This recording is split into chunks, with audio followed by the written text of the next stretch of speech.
Saudara, gempa 6,6 magnitudo yang mengguncang kota Kupang, NTT dan sekitarnya membuat warga panik hingga berlarian keluar rumah.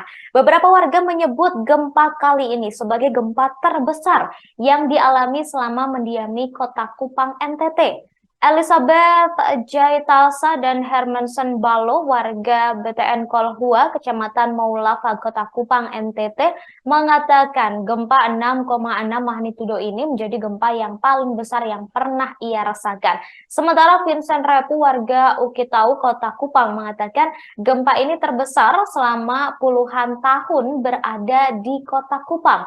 Sejumlah kerusakan terjadi akibat gempa ini, saudara. Beberapa di antaranya yakni bangunan kantor Bupati Kupang di Ulamasi, serta kantor gubernur yang kabarnya juga terkena dampak. Plafon di kantor Bupati Kupang tampak ambruk akibat gempa, saudara.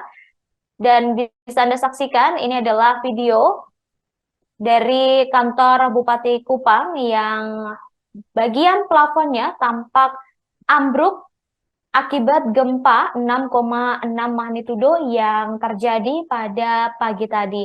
Kemudian, saudara, diketahui gempa ini berlokasi di 10,34 derajat lintang selatan dan 123,76 derajat bujur timur, serta berpusat di 24 km tenggara Kupang dengan kedalaman 10 km.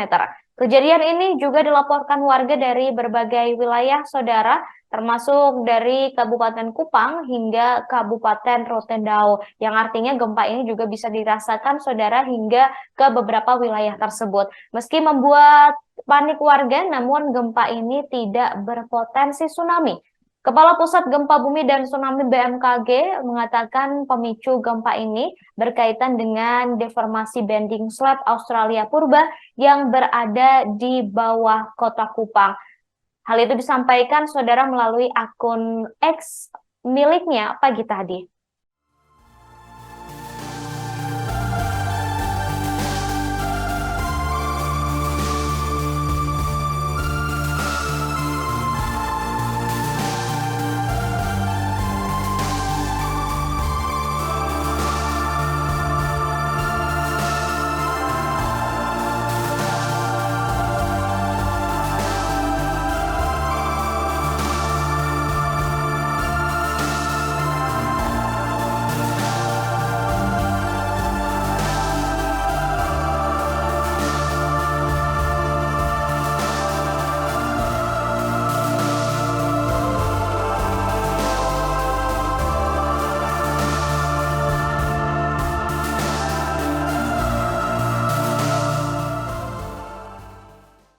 Download Tribun X sekarang, menghadirkan lokal menjadi Indonesia.